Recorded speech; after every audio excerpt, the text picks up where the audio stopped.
शेतकरी बंधूंनो नमस्कार. मुंबई दूरदर्शनच्या सह्याद्री वाहिनीवरून थेट प्रसारित होत असलेल्या कृषी दर्शन फोन इन लाईव्ह या कार्यक्रमात सर्वांचं मनपूर्वक स्वागत. मंडळी, सध्या पावसाळा सुरू आहे. हा पाऊस सर्वदूर अर्थात महाराष्ट्रातील सर्व जिल्ह्यांमध्ये पोहोचलेला आहे.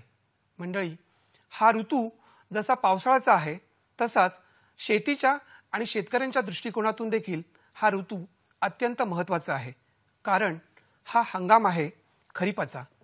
मंडळी, याच खरीपाच्या हंगामामध्ये महाराष्ट्रातील विशेषतः नगर, औरंगाबाद, विदर्भ आणि मराठवाडा यासारख्या जिल्ह्यातील शेतकरी वर्ग हा मोठ्या प्रमाणात जी काही नगदी पिकं घेतो त्यामध्ये प्रामुख्याने जे महत्त्वाचं नगदी पीक आहे ते म्हणजे कपाशीचं.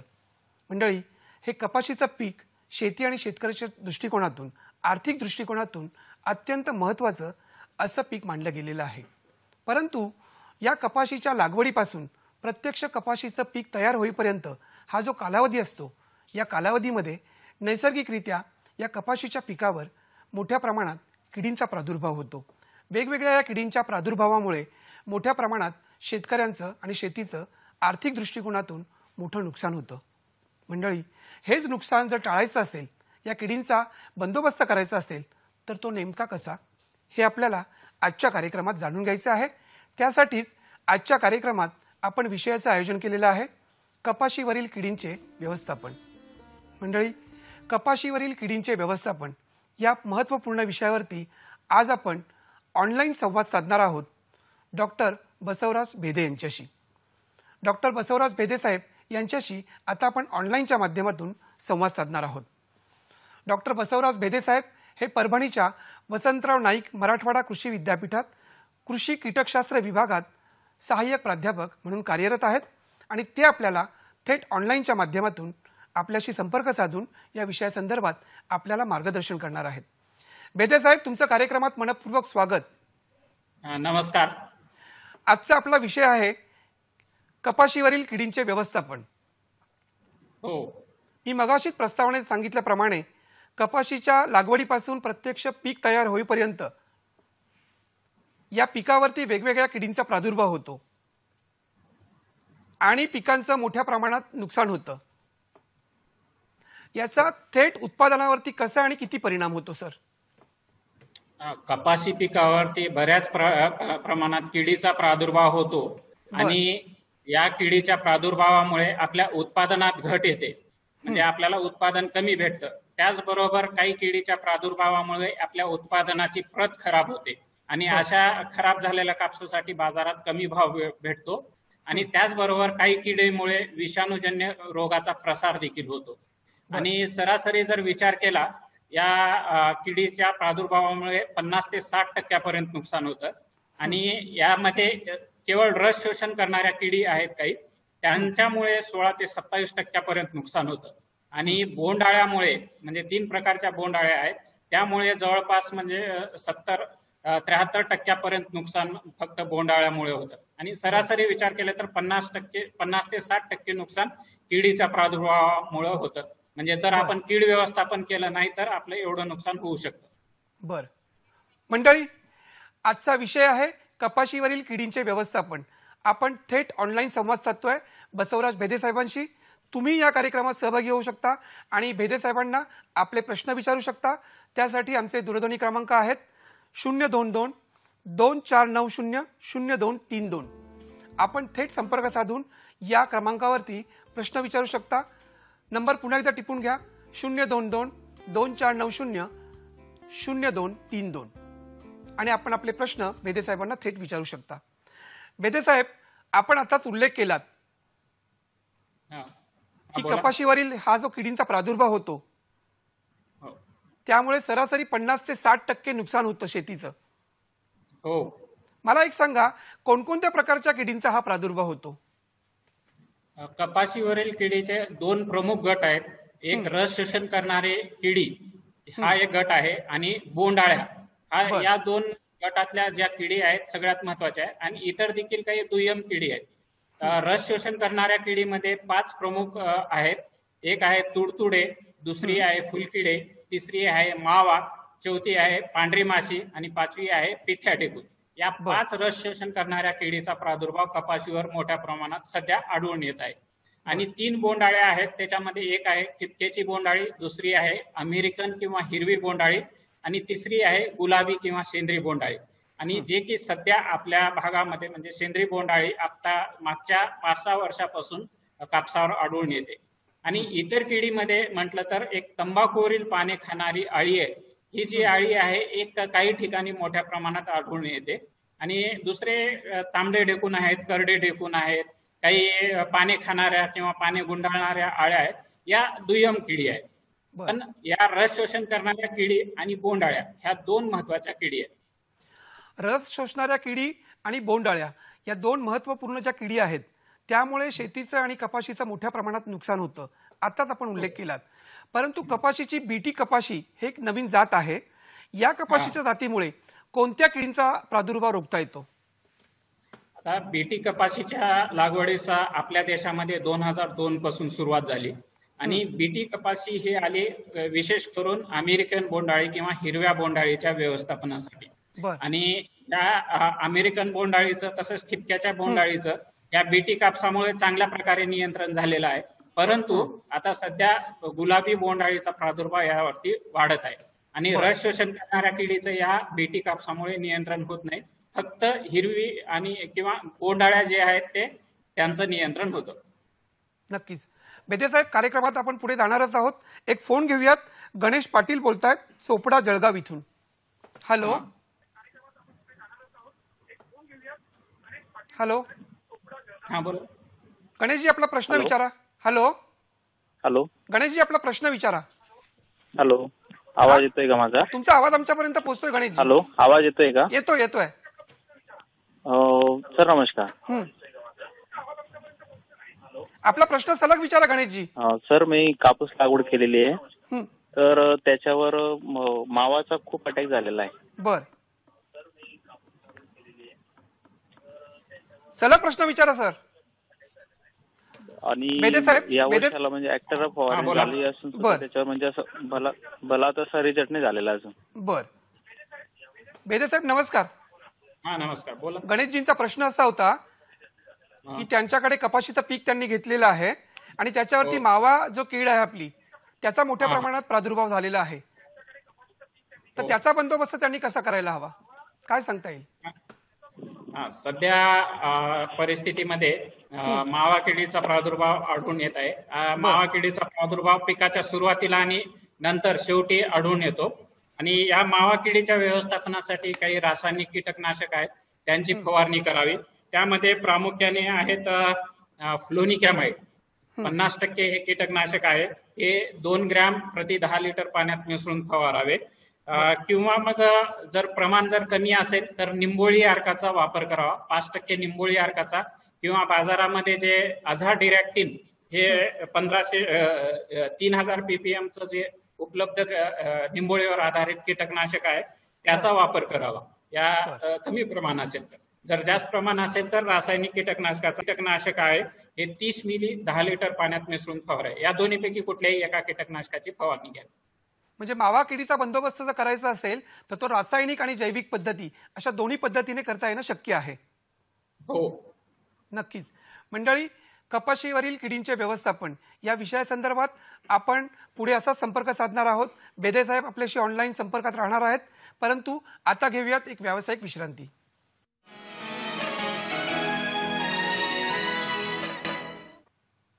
नमस्कार. कार्यक्रमात पुन्हा एकदा सर्वांचं मनपूर्वक स्वागत.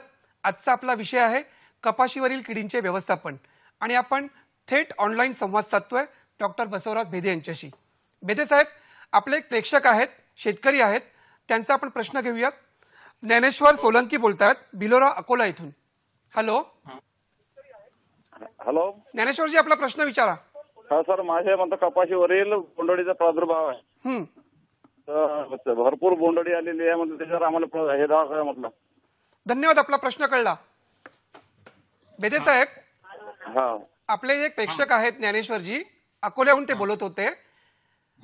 त्यांचंही कपाशीचं पीक आहे आणि त्याच्यावरती बोंडअळीचा मोठ्या प्रमाणात प्रादुर्भाव झालेला आहे, तर त्याचं व्यवस्थापन त्यांनी कशा प्रकारे करावं? सध्या बीटी कापसावर गुलाबी बोंडाळीचा प्रादुर्भाव दिसून येत आहे. म्हणजे बर. सध्या जे आता पीक जे काही फुलोऱ्यात आहे किंवा काही लहान बोंड लागण्यात आहे, अशा कपाशीवरती गुलाबी बोंडाळीचा प्रादुर्भाव दिसून येत आहे.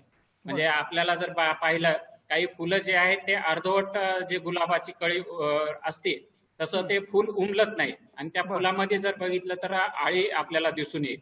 आता ह्या आळीसाठी सर्वप्रथम ह्याचे कामगंध सापळे आहेत, ते कामगंध सापळे लावावे. म्हणजे त्याचे म्हणजे आणि त्याच्यामध्ये जे नर पतंग आकर्षित होतात त्याचं निरीक्षण करावं. नाही, त्यानंतर जे आहे ते हे जे फुलं आहेत प्रादुर्भावग्रस्त, म्हणजे जे फुलं उमलत नाहीत त्याला आपण डोमकळ्या म्हणतो, ह्या डोमकळ्या वेचून त्या नष्ट कराव्या. म्हणजे हे सुरुवातीच्या काळातल्या डोमकळ्या वेचल्या तर म्हणजे बऱ्यापैकी याचा आपण पुढच्या जीवनक्रम आपण त्या आळीचं नष्ट करू शकू.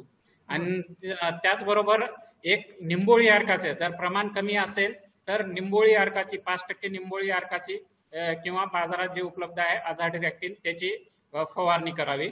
आणि रासायनिक कीटकनाशकामध्ये जे आहे ते सध्या प्रोफेनोफॉस 50% हे कीटकनाशक आहे, त्याचं 30 मिली 10 लिटर पाण्यामध्ये मिसळून फवारणी करावी. किंवा एक दुसरा आहे प्रोफेनोफॉस 40% अधिक सायपरमेथ्रिन 4%, हे जे कीटकनाशक आहे 20 मिली 10 लिटर पाण्यात मिसळून फवारावे. म्हणजे ह्या दोन्हीपैकी कुठल्याही एका कीटकनाशकाची फवारणी करावी. आणि याच्यामध्ये दुसरे कुठलेही काही मिक्सर करू नये, दुसरं खत किंवा काही मिश्रण करू नये.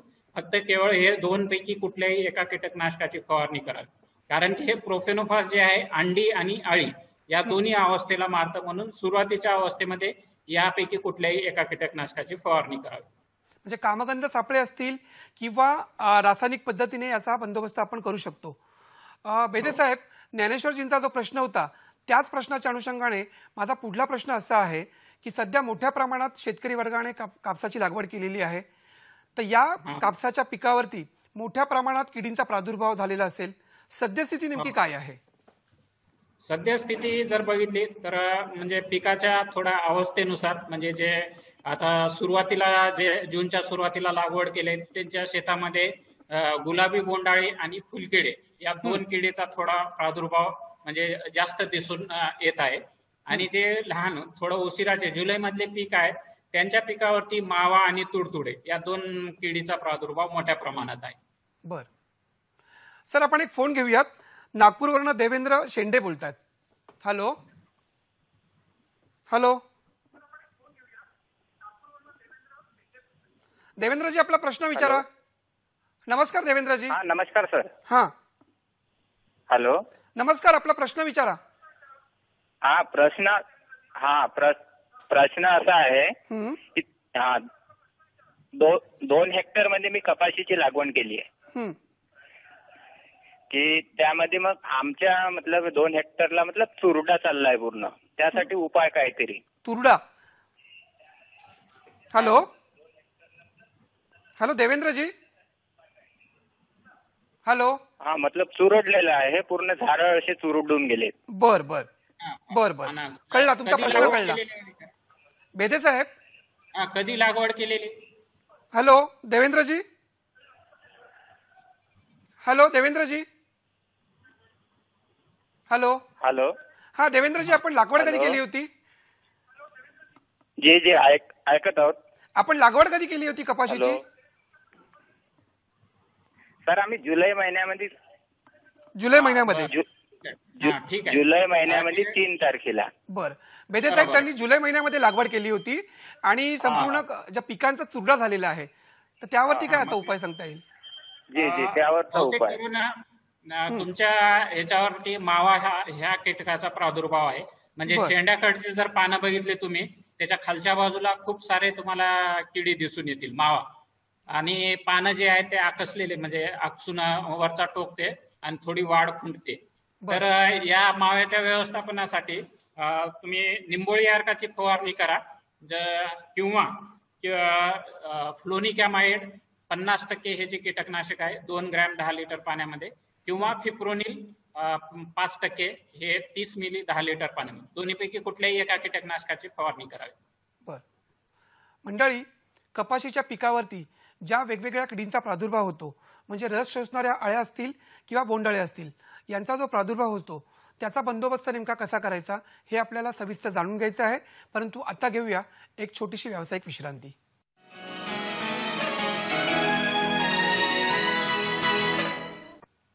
नमस्कार. कार्यक्रमात पुन्हा एकदा सर्वांचं मनपूर्वक स्वागत. आजचा विषय आहे कपाशीवरील किडींचे व्यवस्थापन आणि आपल्याशी परभणीवरून थेट संवाद साधतायत डॉक्टर बसवराज भेदे सर. भेदे सर, आपण एक प्रश्न घेऊयात. वाशिमवरून विनोद भुगे बोलतायत. हॅलो विनोदजी, आपला प्रश्न विचारा.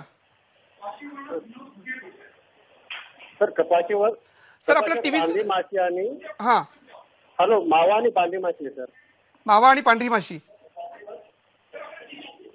धन्यवाद, आपला प्रश्न कळला. भेदे साहेब, त्यांच्या कपाशीच्या पिकावरती मावा आणि पांढरी माशी या दोन अळ्यांचा मोठ्या प्रमाणात प्रादुर्भाव झालेला दिसतोय. त्याचा बंदोबस्त नेमका कसा करायचा असा त्यांचा प्रश्न आहे. काय सांगताय? मावाचं याच्या अगोदर सांगितलं, पण या पांढऱ्या माशीचा जो प्रादुर्भाव आहे त्याचं जर व्यवस्थापन केलं तर मावा आणि दोन्हीचंही व्यवस्थापन होईल. पांढऱ्या माशीच्या प्रादुर्भावासाठी एक पिवळे चिकट सापळे लावायचं. म्हणजे पिवळ्या रंगाचा आपण काही म्हणजे पुठ्ठा घ्यायचा, त्याला ग्रीस किंवा चिकट पदार्थ कुठलाही लावून शेतामध्ये वेगवेगळ्या जागी एक 10-15 मीटरच्या अंतराने लावलं तर या पांढऱ्या माशीचं नियंत्रण होण्यास मदत होते. त्याचबरोबर निंबोळी अर्काचा वापर करा. निंबोळी अर्क किंवा बाजारात जे उपलब्ध आहे अझाडिरेक्टिन किंवा व्हर्टिसिलियम लिकॅनी म्हणून एक बुरशी आहे. म्हणजे हे जैविक व्यवस्थापन झालं. आणि जर रासायनिक व्यवस्थापन करायचं झालं तर त्याच्यामध्ये जे आहे ते पायरीप्रॉक्झिफेन म्हणून हे 10% एक कीटकनाशक आहे. 20 मिली 10 लिटर पाण्यात मिसळून फवारावे. किंवा डायफेन्थ्युरॉन 50% हे जे कीटकनाशक आहे 12 ग्रॅम 10 लिटर पाण्यामध्ये मिसळून फवारावे. या दोन्हीपैकी कुठल्याही एका कीटकनाशकाची फवारणी करा. किंवा फ्लोनिकॅमाइड 50% जे आहे ते 2 ग्रॅम 10 लिटर पाण्यामध्ये फवारणी करा. किंवा क्लोथिनियाडिन 50% हे कीटकनाशक आहे 1 ग्रॅम 10 लिटर पाण्यामध्ये. यापैकी कुठल्याही एका कीटकनाशकाची फवारणी करा आणि आलटून पालटून फवारणी करा. एकाच कीटकनाशकाची लागोपाठ फवारणी करू नका. यापैकी कुठल्याही एका कीटकनाशकाचा तुमचे पांढरी माशी आणि मावा किंवा इतर रस शोषण करणाऱ्या सगळ्या किडीचा यामुळे बंदोबस्त होतो. धन्यवाद. त्यांना त्यांच्या प्रश्नाचं उत्तर मिळालं असेल. भेदे साहेब, कपाशीचं जे पीक आहे त्याच्यावरती आत्ताच आपण मगाशी उल्लेख केल्याप्रमाणे मोठ्या प्रमाणात रस शोषणाऱ्या ज्या अळ्या आहेत, म्हणजे त्याच्यामध्ये मावा असेल, तुडतुडे असतील, फुलकिडे असतील किंवा पांढरी माशी असेल, अशा प्रकारच्या ज्या रस शोषणाऱ्या अळ्या आहेत किंवा बोंड अळ्या आहेत त्याचा मोठ्या प्रमाणात प्रादुर्भाव होतो. आता आपण एक एक अळ्यांच्या बद्दल सविस्तर जाणून घेऊयात. सुरुवातीला मला असं सांगा की कपाशीच्या पिकावर तुडतुड्यांचा प्रादुर्भाव झालेला आहे, हे आपण कसं ओळखायचं, म्हणजे त्याची लक्षणं नेमकी काय आहेत? तुडतुडे यांचा प्रादुर्भाव आपल्याला कपाशीवर आता सुरुवातीपासून आढळून येतो. आणि याचं ओळखायचं म्हणजे पानाच्या मागच्या जर बाजूला पाहिलं आपण तर हिरव्या रंगाचे किंवा पोपटी रंगाचे किडे आपल्याला तिरकस चालताना दिसतील. ते म्हणजे कीड आहे. त्याचे पिल्ले आणि प्रौढ हे आपल्या पिकाला नुकसान करतात, कपाशी पिकाला. आणि ते पानाच्या मागच्या बाजूने रस शोषण करतात. त्यामुळे काय होतंय, पानाच्या ज्या कडा आहेत सुरुवातीला पिवळसर होतात आणि नंतर तांबूस किंवा लालसर होतात. आणि जर प्रादुर्भाव तसाच जर चालू राहिला किंवा जर मोठ्या प्रमाणात झाला तर झाडावरचे बरेचसे पाने सगळे लालसर दिसतात आणि ठिसूळ होतात आणि पूर्णपणे झाड आकसून दिसतं. म्हणजे आणि दुरून देखील बघितलं तर ते लालसर झाड आपल्याला दिसून येतं, जे की या तुडतुड्याचा प्रादुर्भाव असं समजता येतं. धन्यवाद. आपण एक प्रश्न घेऊया सर. ज्ञानेश्वर बोलतायत अकोल्याहून. हॅलो ज्ञानेश्वरजी, आपला प्रश्न विचारा. सर, आमचा प्रश्न असा आहे की आमच्या कपाशीमध्ये जे पाती आहे त्या पातीमध्ये अळी आहे. बर. कपाशीमध्ये ज्या पाती आहेत त्याच्यामध्ये अळ्या आहेत. त्याचा बंदोबस्त नेमका कसा करायचा हे तुम्हाला विचारायचं आहे. हेच विचार. भेदे साहेब नमस्कार. ह्याच्यामध्ये आता पात्यामध्ये जर अळी जी आहे, आता आपलं जे बीटी बियाणं जे आहे आपण लागवड ह्या वर्षी जे केलेलं आहे त्याच्यामध्ये बीटी आणि नॉन बीटी हे दोन्ही मिसळलेले आहेत.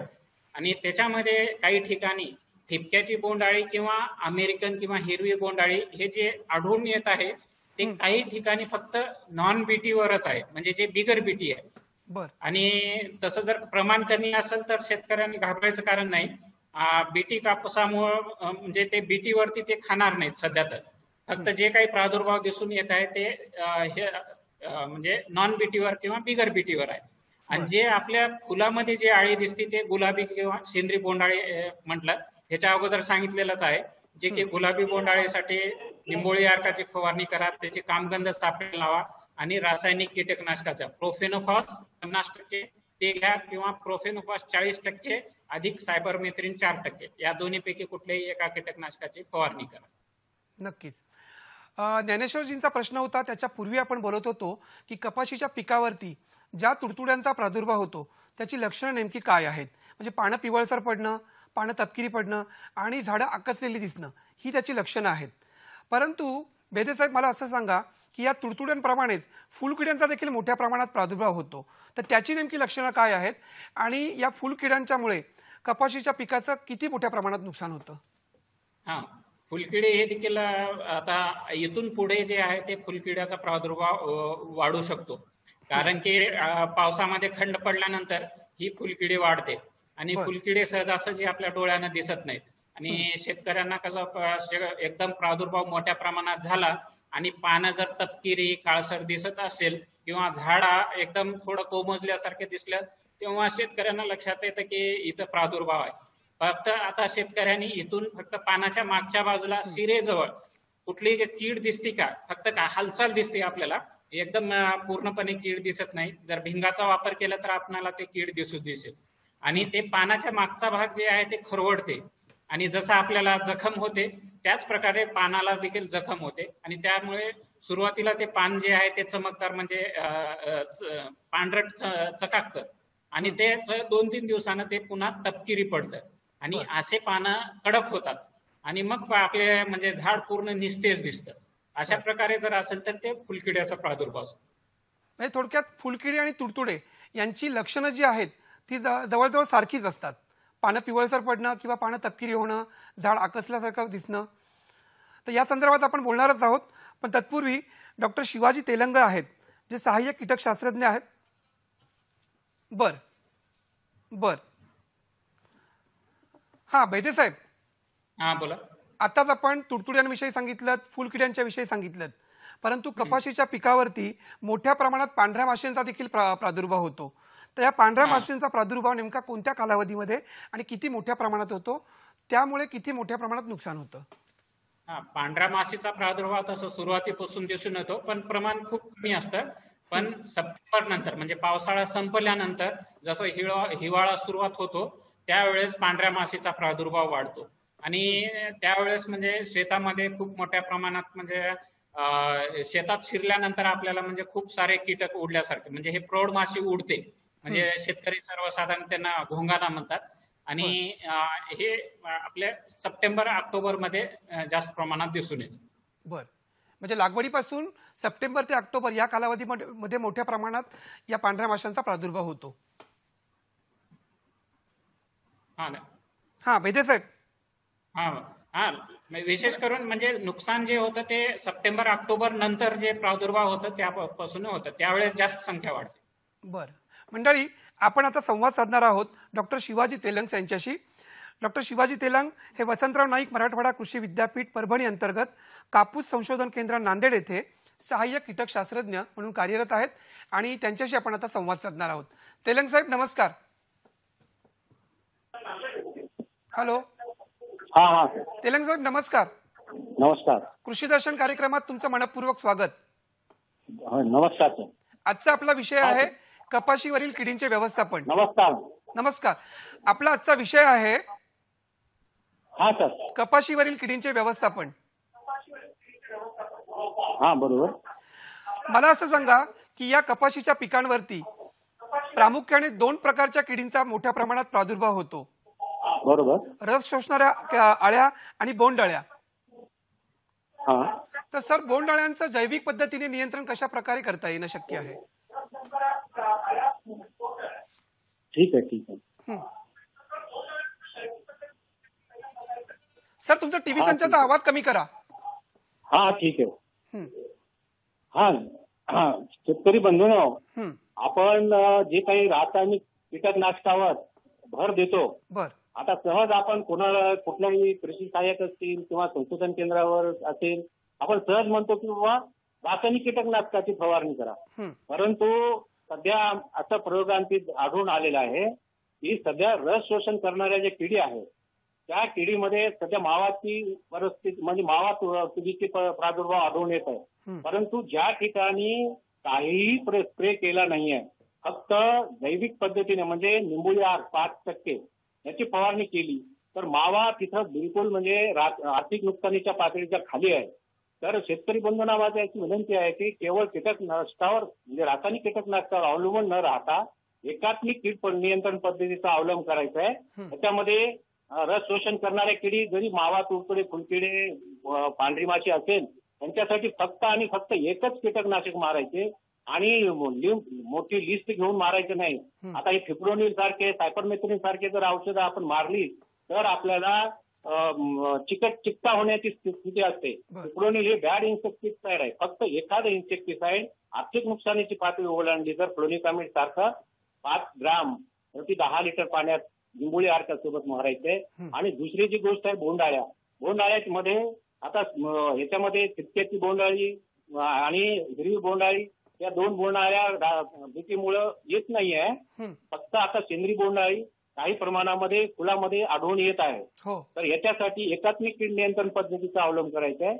याच्यामध्ये कामगंध सापळ्यांचा वापर मॉनिटरिंगसाठी म्हणजे निरीक्षणासाठी करायचा आहे. आता याच्यामध्ये प्रिकॉशन म्हणून रासायनिक कीटकनाशक नाही मारायचे, कारण त्याच्या किडीच्या जे 4 अवस्था असतात, अंडी, अळी, कोष, पतंग, त्या अंडी अवस्थेमध्ये ट्रायकोग्रामा सिलोनस किंवा ट्रायकोग्रामा बॅक्टेरी आता बऱ्याच प्रमाणामध्ये सर्व ठिकाणी उपलब्ध होत आहेत.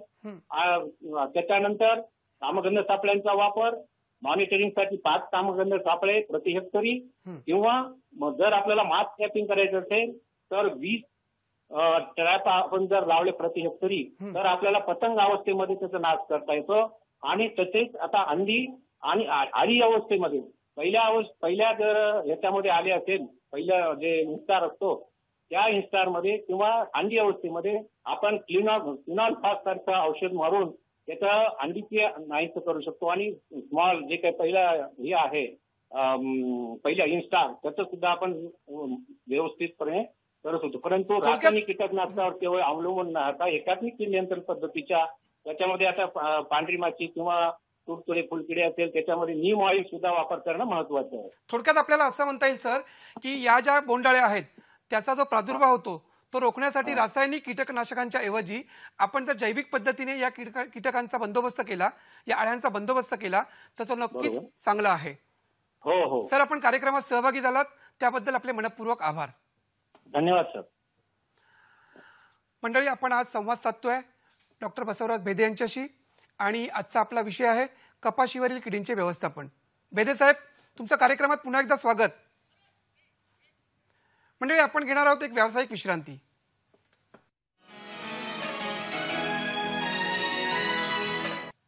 नमस्कार. कार्यक्रमात पुन्हा एकदा सर्वांचं मनपूर्वक स्वागत. आजचा विषय आहे कपाशीवरील किडींचे व्यवस्थापन आणि आपण थेट संवाद साधतोय डॉक्टर बसवराज भेदे यांच्याशी. भेदे साहेबांचा संपर्क आपला तुटलेला आहे. आपण लवकरच त्यांच्याशी संपर्कात येऊयात. त्यांनी आत्ताच आपल्याला मार्गदर्शन केल्याप्रमाणे कपाशीच्या पिकावर 2 प्रकारच्या प्रामुख्याने किडींचा प्रादुर्भाव आढळतो. एक म्हणजे रस शोषणाऱ्या आळ्या, ज्याच्यामध्ये मावा असेल, तुडतुडे असतील, फुलकिडे, पांढऱ्या माशा यांचा मोठ्या प्रमाणात प्रादुर्भाव होतो. त्यांनी सांगितलं फुलकिडे आणि तुडतुडे या ज्या आळ्या आहेत त्यांचा जो प्रादुर्भाव होतो त्याची लक्षणं देखील सांगितलेली आहेत की पानं पिवळसर पडतात, कडेकडेला तपकिरी अशी पडतात आणि जी झाडं आहेत या कपाशीची जर फुलकिड्यांचा प्रादुर्भाव झाला असेल तर ती आकसल्यासारखी दिसतात. जर ही झाडं आकसल्यासारखी असतील तर आपण समजून जावं की याच्यावरती फुलकिड्यांचा प्रादुर्भाव झालेला आहे. त्यानंतर त्यांनी सांगितलं होतं आपल्याला पांढऱ्या माशींचा प्रादुर्भाव कशा प्रकारे होतो आणि हा प्रादुर्भाव कोणत्या साधारणतः सप्टेंबर ते ऑक्टोबर या कालावधीमध्ये पांढऱ्या माशीचा मोठ्या प्रमाणात प्रादुर्भाव होतो आणि त्यामुळे देखील ही रस शोषणारी अळी असल्यामुळे मोठ्या प्रमाणात कपाशीच्या पिकाचं नुकसान करते. मंडळी, याच पद्धतीने रस शोषणाऱ्या ज्या आळ्या आहेत त्याच्यामध्ये आपला संपर्क आता होतोय भेदे साहेबांशी. भेदे साहेब, हा बोला. नमस्कार. हा नमस्कार. तुम्ही मगाशी ज्या रस शोषणाऱ्या आळ्या आहेत म्हणजे तुडतुडे, फुलकिडे आणि पांढरी माशी या संदर्भात आपण सविस्तर मार्गदर्शन केलेलं आहे. याच किडींप्रमाणे मावा नावाची जी कीड आहे त्याचा देखील मोठ्या प्रमाणात प्रादुर्भाव होत असतो. हो. त्यामुळे मोठ्या प्रमाणात कपाशीच्या पिकाचं नुकसान होतं. हा, हे मावा नुकसान नेमकं कशा या प्रकारे किडीमुळे होतं? पिकाच्या सुरुवातीला आणि नंतर या दोन कालावधीमध्ये माव्यामुळे जास्त नुकसान होतं आणि विशेष करून जे आता जेव्हा ढगाळ वातावरण असतं, सतत रिमझिम पाऊस असतो, त्यावेळेस मावा किडीचा प्रादुर्भाव जास्त प्रमाणात होतो. जसं की गेल्या वर्षी या मावामुळे शेतकऱ्यांना खूप मोठ्या म्हणजे अडचण आली. म्हणजे सुरुवातीला हा मावा काही नियंत्रणात आलाच नाही. म्हणजे या किडीसाठी म्हणजे रासायनिक कीटकनाशकाचे शक्यतो वापर करायची गरज पडत नाही. पण गेल्या वर्षी 2-2, 3-3 कीटकनाशकाच्या फवारण्या कराव्या लागल्या. त्याच्यामुळं सतत जर रिमझिम वातावरण असेल तर मावा हा सुरुवातीच्या अवस्थेमध्ये पिकाचं नुकसान करतो. समूहामध्ये राहतो वरच्या टोकाकडे पानाच्या मागच्या बाजूला आणि त्यामुळे झाडाचे पानं आकसतात आणि त्याचबरोबर हे कीड जे आहे ते शरीरातून एक चिकट द्राव सोडते. त्यामुळे पानं चिकट होतात, पानं काळपट होतात आणि ते पानाची अन्न निर्माण करण्याची जी प्रक्रिया आहे त्याला बाधा येते आणि त्यामुळे या झाडाची वाढ खुंटते. बरं, माव्याप्रमाणेच पिठ्या ढेकूण नावाची एक अळी असते, त्याचा देखील मोठ्या प्रमाणात कपाशीच्या पिकावरती प्रादुर्भाव होतो. तर ही पिठ्या ढेकूण ही अळी नेमकी कशा प्रकारे असते आणि त्याने किती मोठ्या प्रमाणात नुकसान होतं? पिठ्या ढेकूण ही तसं आपल्याकडे कपाशीवर 2006-07 पासून नवीन कीड आहे. म्हणजे त्या वर्षी 2006-07-08 या 2-3 वर्षांमध्ये कपाशीचं थोडं मोठ्या प्रमाणात नुकसान झालं होतं. पण आता जर परिस्थिती बघितली तर ही पिठ्या ढेकूण ही नियंत्रणात आहे आणि याला कारणीभूत आहेत त्याचे जे नैसर्गिक शत्रू कीटक जे आहेत, जसं की अनॅगायरस आहे, प्रोमोसिडी आहे, या 2-3 जे म्हणजे परोपजीवी कीटक आहेत त्यामुळे ही पिठ्या ढेकूण नियंत्रणात आहे. पण काही ठिकाणी या किडीचा प्रादुर्भाव आढळून येतो. ही जी कीड आहे ते पानाचा कुठलाही भाग सोडत नाही. म्हणजे जे की पान राहू द्या किंवा खोड, फांदी, म्हणजे देठ, बोंड, सगळ्या पाना म्हणजे झाडाच्या सगळ्या भागावरती या किडीचा प्रादुर्भाव होतो. आणि ही कीड जी आहे ते आपण बघायला म्हणजे पांढरट रंगाची दिसते. ह्या किडीच्या शरीरावरती पांढरं मेनसट आवरण असतं, त्यामुळे ही कीड आपल्याला पांढरी आणि एकाच जागी स्थिर राहते आणि ही रस शोषण करते. त्यामुळे या झाडाचं वाढ होत नाही. बर, म्हणजे हे झालं रस शोषणाऱ्या किडींच्या संदर्भात. परंतु कपाशीच्या पिकावरती मोठ्या प्रमाणात बोंडअळ्यांचा देखील प्रादुर्भाव होतो आणि मोठ्या प्रमाणात नुकसान होतं. या बोंडअळ्या नेमक्या कोणत्या? 3 प्रकारच्या बोंडअळ्या आहेत कापसावरती. एक आहे ठिपक्याची बोंडअळी, दुसरी आहे अमेरिकन बोंडअळी आणि तिसरी आहे गुलाबी किंवा सेंद्रिय बोंडअळी. या 3 किडीचा प्रादुर्भाव होतो आणि बीटी कपाशीमुळे सध्या ठिपक्याची बोंडअळी आणि अमेरिकन बोंडअळी या 2 किडी नियंत्रणात आहेत आणि गुलाबी बोंडअळीचा प्रादुर्भाव आपल्या इथं आढळून येत आहे मागच्या एक 5-6 वर्षापासून. पण तसं बघितलं तर कृषी विद्यापीठे किंवा कृषी विभाग यांच्यामुळे यांनी जनजागृती केल्यामुळे शेतकऱ्यांनी खूप चांगल्या प्रकारे या किडीचं नियंत्रण करण्यामध्ये म्हणजे यशस्वी आलंय. मागच्या वर्षी आणि ह्या वर्षी तसं बघितलं तर प्रमाण कमी आहे या गुलाबी बोंडअळीचं. आणि जिथं ठिपक्याची आणि अमेरिकन बोंडअळी हे थोडाफार प्रादुर्भाव जिथं आपण आता जे बीटी आणि बिगर बीटी हे बियाणं मिक्स करून आलेलं आहे, मिश्रण आहे. जे काही प्रादुर्भाव दिसतो ते जे आहे ते बिगर बीटीवर आहे. त्यामुळे शेतकऱ्यांनी तेवढं घाबरण्याचं कारण नाही. फक्त आता जे गुलाबी बोंडअळी आहे तिचं व्यवस्थापन करणं गरजेचं आहे. नक्कीच. सर, आपण एक फोन घेऊयात. भगवान जैन बोलतात जळगावहून. Hello hello. हो भगवानजी, आपला प्रश्न विचारा. हो सर, माझं असं म्हणायचं होतं, कपाशी किडीचे जे नियंत्रण करतो आपण त्यावेळेस आपला प्रश्न सलग विचारा. हा, कपाशीच्या किडीचं नियंत्रण करताना त्यावर टॉनिक मिक्स केलं चालेल का? पुन्हा एकदा प्रश्न विचारा सर. कपाशीचे किडीचे व्यवस्थापन करताना त्यात जी फवारणी करतो आपण सांगितल्याप्रमाणे त्यामध्ये टॉनिक मिक्स केलं चालेल का? त्याच्यात टॉनिक मिक्स केलं तर चालेल का? धन्यवाद, आपला प्रश्न कळला. बेदे साहेब, काय सांगता येईल? हो, हे थोडं काळजी करण्यासारखं आहे. कीटकनाशकाचे खूप सारे मिश्रण करतात शेतकरी बांधव. वेगवेगळे कीटकनाशक, बुरशीनाशक किंवा हे टॉनिक याची म्हणजे कुठलीही शिफारस नाही मिश्रण करण्याची. फक्त कीटकनाशक आणि बुरशीनाशक हे एकत्र करून फवारू शकतो. कीटकनाशक आणि हे टॉनिक जे आहे ते आपण फवारू नये, कारण की त्याची विषारीपणा जे कीटकनाशकाचं काय आहे ते आपल्याला सांगता येत नाही. आणि बाजारामध्ये जे वेगवेगळ्या प्रकारचे जे टॉनिक आहेत ते म्हणजे ह्याच्यात मिश्रण करण्यायोग्य आहेत का नाहीत याचे कुठलेही प्रयोग झालेले नसतात. त्यामुळे शेतकऱ्यांनी हे असे मिश्रण करू नये. एक कीटकनाशक आणि एक बुरशीनाशक असे मिश्रण करावं, बाकी कुठलेही मिश्रण करू नये. धन्यवाद. मंडळी, कपाशीवरील किडींचे व्यवस्थापन या विषयासंदर्भात आपल्याला आणखी सविस्तर जाणून घ्यायचं आहे. बेदे साहेब आपल्याशी असेच ऑनलाईन संपर्कात राहतील. एक घेऊयात व्यावसायिक विश्रांती.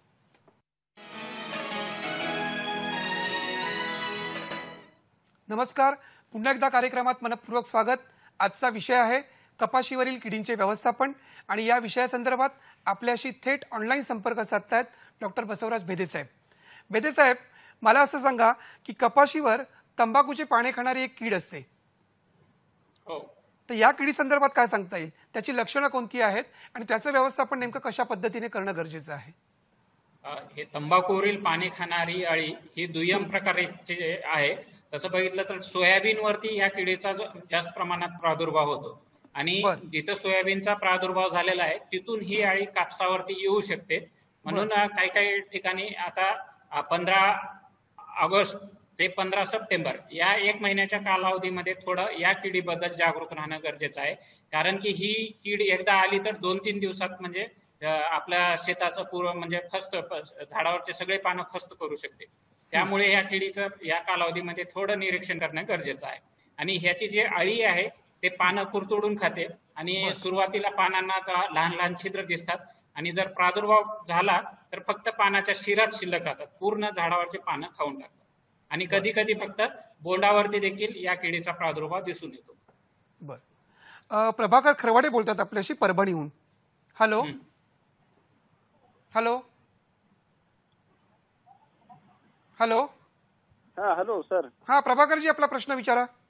सर काय झालंय की कपाशी थोडं पाऊस जास्त असल्यामुळं पानं लाल पडतायत, तर आता त्या पानं लाल पडतायत म्हणून आम्हाला युरिया आणि मॅग्नेशियमची मात्रा देण्याची गरज आहे. तर पाण्यामध्ये ते युरिया आणि मॅग्नेशियम लिटर काय प्रमाण वापरावं? धन्यवाद, आपला प्रश्न कळला. बेदे साहेब, पावसाळा जास्त असल्यामुळे त्यांच्या कपाशीची जी पानं आहेत ती लालसर पडलेली आहेत आणि त्यांना युरिया आणि मॅग्नेशियमची फवारणी करायची आहे, पाण्यातून करायची आहे, तर ते प्रमाण किती असावं? युरिया जे आहे ते 2% युरिया म्हणजे 10 लिटर पाण्यामध्ये 200 ग्राम आणि मॅग्नेशियम सल्फेट जे आहे ते 25 ग्रॅम 10 लिटर पाण्यामध्ये मिसळून त्याची फवारणी करावी. बर, धन्यवाद. बेदे साहेब, कपाशीवरील किडींचा व्यवस्थापन हा आपला आजचा विषय आहे. वेगवेगळ्या प्रकारच्या किडींचा म्हणजे रस शोषणाऱ्या अळ्या असतील किंवा बोंडअळ्या असतील याचा प्रादुर्भाव मोठ्या प्रमाणात या कपाशीच्या पिकावरती होतो. त्या संदर्भात आपण सविस्तर जाणून घेतलं. त्याचं व्यवस्थापन करणं देखील गरजेचं आहे, हे देखील आपल्याला महत्त्वाचं आहे. परंतु हे व्यवस्थापन करताना लागवडीपूर्वी शेतकऱ्यांनी काय काय उपाययोजना करणं गरजेचं आहे? आता एक सर्वसाधारणपणे आपल्याला ह्या कुठल्याही किडीच्या व्यवस्थापनासाठी एकात्मिक कीड व्यवस्थापन करणं गरजेचं आहे. आता हंगाम आपला लांबू नये म्हणजे शेतकऱ्यांनी जे आहे ते लवकरात लवकर म्हणजे आपल्या कपाशी शेतातील जे फरदड आहे ते काढून टाकावे. म्हणजे मागच्या वर्षीच्या हंगामातील जे काडी कचरा ते वेचून नष्ट करावा. उन्हाळ्यामध्ये खोल नांगरट करावी आणि शेतामध्ये जे तण आहेत त्यांचा बंदोबस्त करावा. हे म्हणजे सुरुवातीच्या अगोदर म्हणजे लागवडीच्या अगोदरची पूर्वतयारी आहे आपली, हे करावी. बरं, पण ही झाली पूर्वतयारी, कपाशीची लागवड करण्यापूर्वीची पूर्वतयारी. परंतु लागवडीच्या नंतर कोणकोणत्या बाबींमुळे या किडींवरती नियंत्रण करता येणं शक्य आहे? आता लागवड करते वेळेस शेतकऱ्यांनी सर्वप्रथम वाणाची निवड करताना रस शोषण करणाऱ्या वाणासाठी प्रतिकारक्षम किंवा सहनशील जे वाण आहेत त्याचीच निवड करावी. त्यामुळे आपले रासायनिक कीटकनाशकाचा खर्च वाचतो. तसंच पिकाची फेरपालट करावी. फेरपालट करणं अत्यंत गरजेचं आहे, कारण की या किडीचा जीवनक्रम सतत चालू असतो. विशेष करून गुलाबी बोंडअळीसाठी फेरपालट करणं गरजेचं आहे. तसंच आपले जे आंतरपीक घेणं एक गरजेचं आहे. सोयाबीन, मूग, उडीद यासारखी आंतरपीक घ्यावी. यामुळे किडींचा प्रादुर्भाव देखील कमी होतो आणि विशेष करून जे मित्र कीटक आहेत, ज्या मित्र कीटकामुळे या किडीचं नैसर्गिकरित्या नियंत्रण होतं, त्यांचं म्हणजे संगोपन होतं आणि हे आपल्या पिकावरती कपाशीवर ज्या किडी आहेत त्यांचं नैसर्गिकरित्या नियंत्रण करतात. त्यामुळे आंतरपिकं घ्यावे आणि जसं की झेंडू आणि एरंडी हे सापळा पीक म्हणून कार्य करतात. झेंडू हे जे आहे ते अमेरिकन बोंडअळीसाठी आणि एरंडी जे आहे ते तंबाखूवरील पाने खाणाऱ्या अळीसाठी सापळा पीक म्हणून, म्हणजे सर्वप्रथम तिथं प्रादुर्भाव होतो, म्हणजे त्याकडे आकर्षित होतात या किडी. एवढं जर लागवडीच्या वेळेस जर केले काळजी आणि रासायनिक कीटकनाशकाचा वापर जेवढं शक्यतो टाळता येईल ते सुरुवातीला टाळावा. जे जैविक कीटकनाशक आहेत त्यांचा वापर करावा. म्हणजे वाणांची सुयोग्य निवड, आंतरपीक घेणं आणि कमीत कमी रासायनिक कीटकनाशकांचा वापर करणं आणि जैविक पद्धतीने या किडींचं नियंत्रण करणं, हे जर केलं तर कपाशीवरील किडींचा प्रादुर्भाव रोखता येणं शक्य आहे. सर, आत्ताच आपण उल्लेख केलात की जास्तीत जास्त रासायनिक कीटकनाशकांचा वापर टाळता येणं शक्य आहे आणि जैविक पद्धतीने नियंत्रण करता येणं शक्य आहे. तर ते जैविक पद्धतीने या बोंडाळ्यांचं किंवा या किडींचं नियंत्रण कशा प्रकारे करता येणं शक्य आहे? आता जैविक नियंत्रणामध्ये आपल्याला ह्या बोंडाळ्यासाठी जे आहे एक ट्रायकोग्रामा म्हणून गांधील माशी आहे. त्या गांधील माशीनं परजीवीग्रस्त केलेले काही अंडे जे आम्ही ट्रायकोकार्ड म्हणतो त्याचा वापर करावा. ट्रायकोकार्ड म्हणजे ह्या सगळ्या प्रकारच्या बोंडाळ्याचे जे अंडी अवस्थेमध्येच त्यांचा नायनाट होतो, या ट्रायकोग्रामाचा वापर करावा. दुसरं जे आहे ते एक बुरशी आहे, बिव्हेरिया बॅसियाना म्हणून. ही बुरशी जी आहे ते सगळ्या जे अळ्या आहेत त्यांना रोगग्रस्त करतात आणि त्यांना त्यामुळे ते अळ्या मरतात. जसं आपल्या माणसामध्ये जसं रोग होतो तसंच त्या अळ्यामध्ये रोग होऊन त्या मरतात. म्हणजे बिव्हेरिया बॅसियाना किंवा ट्रायकोग्रामा आणि नंतर जे आहे ते निंबोळी अर्क याचा वापर करावा.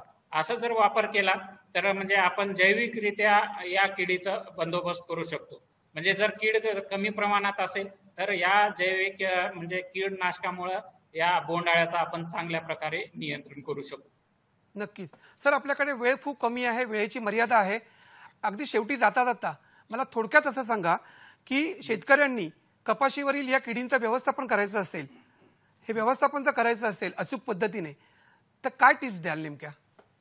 आता शेतकऱ्यांनी आता या किडीचं नियंत्रण करण्यासाठी आपल्याला जे रासायनिक कीटकनाशक आपण निवडतो त्याची योग्य प्रकारे निवड करावी आणि चांगल्या प्रतीचं म्हणजे चांगल्या प्रतीचं कीटकनाशक वापरावे आणि त्याचबरोबर कीटकनाशकाची जी आहे ते शिफारस केलेलीच मात्रा वापरावी आणि कीटकनाशकाचे मिश्रण करू नये. जर काही म्हणजे मिश्रण करायचेच असेल तर काही बाजारामध्ये जे मिश्र कीटकनाशक आहेत त्यांचा वापर करावा. टँक मध्ये म्हणजे आपल्या फवारणीमध्ये 2 कीटकनाशक मिश्रण करू नये, कारण की त्यांचं आपलं मिश्रण योग्य प्रकारे होत नाही आणि किडीवर ते योग्य प्रकारे कार्य करत नाही. जर मिश्र कीटकनाशक बाजारामध्ये जे आहेत त्यांचं उपलब्ध जे आहेत त्यांचा वापर करावा आणि जे कीड कोणती आहे ते पाहूनच त्या किडीचं म्हणजे नियंत्रण म्हणजे त्यासाठी वापरायचं. रस शोषण करणाऱ्या किडीसाठी जे शिफारस केलेले कीटकनाशक आहेत ते वापरायचं, बोंडाळ्यासाठी जे शिफारस आहे ते वापरायचं. म्हणजे असं केलं तर आपण योग्य कीटकनाशकाची योग्य मात्रेत जर वापर केला तर आपण या कपाशीवरील किडीचं चांगल्या प्रकारे नियंत्रण किंवा त्यांचं व्यवस्थापन करू शकू. नक्कीच. योग्य कंपनीच्या योग्य कीटकनाशकांची ठराविक मात्रा जर आपण वापरली तर या किडींचं व्यवस्थापन उत्तमरित्या करता येणं सहज शक्य आहे आणि जे आर्थिक नुकसान आहे ते टाळता येताना देखील शेतकऱ्यांना शक्य आहे. सर, आपण आज ऑनलाईनच्या माध्यमातून कृषी दर्शन फोन इन लाईव्ह या कार्यक्रमात सहभागी झालात आणि उत्तम मार्गदर्शन केलं, त्याबद्दल सह्याद्री वाहिनीतर्फे आपले मनपूर्वक आभार. धन्यवाद. मंडळी, आता एक नजर पुढल्या आठवड्याच्या कार्यक्रमावरती. पुढल्या गुरुवारी म्हणजे 13 ऑगस्ट रोजी आपल्या कार्यक्रमाचा विषय असणार आहे आत्मनिर्भर भारत अभियानाच्या माध्यमातून शेतकऱ्यांची आर्थिक प्रगती. या कार्यक्रमात सहभागी होणार आहेत प्रदीप पराते, जे आहेत उपमहाव्यवस्थापक क्षेत्रीय कार्यालय नाबार्ड पुणे येथून. आपण जरूर आपले प्रश्न विचारा. आपला पुढच्या कार्यक्रमाचा विषय असेल आत्मनिर्भर भारत अभियानाच्या माध्यमातून शेतकऱ्यांची आर्थिक प्रगती आणि या विषयासंदर्भात आपल्याला मार्गदर्शन करणार आहेत प्रदीप पराते साहेब, जे आहेत उपमहाव्यवस्थापक क्षेत्रीय कार्यालय नाबार्ड पुणे येथून. आपले प्रश्न जरूर विचारा. मंडळी, आमच्या कार्यक्रमाच्या संदर्भात आपले अभिप्राय मतं असतील आपण जरूर आमच्यापर्यंत पोहोचवा. त्यासाठी आमचा पत्ता निर्माता कृषी दर्शन फोन इन लाईव्ह पांडुरंग बुतकर मार्ग, दूरदर्शन केंद्र, वरळी, मुंबई 400030. आपण ईमेलच्या माध्यमातून देखील आमच्याशी थेट संपर्क साधू शकता. त्यासाठी आमचे email I D krishidarshan@gmail.com, krishivarta@gmail.com. मंडळी, आपला हा कार्यक्रम आपल्याला जर पुन्हा पाहायचा असेल तर फेसबुकच्या माध्यमातून आपण पाहू शकता, यूट्यूबच्या माध्यमातून पाहू शकता आणि www.ddsahyadri.in या संकेतस्थळावर जाऊन देखील आपण या कार्यक्रमाचं पुनःप्रसारण पाहू शकता. आजचा आपला विषय होता कपाशीवरील किडींचे व्यवस्थापन आणि या विषयासंदर्भात आपण डॉक्टर बसवराज भेदे यांच्याशी संपर्क साधला. ऑनलाईन संपर्कातून आपण मार्गदर्शन करून घेतलं. आजचा कार्यक्रम इथेच संपूयात. पुढल्या गुरुवारी भेटूयात. नमस्कार.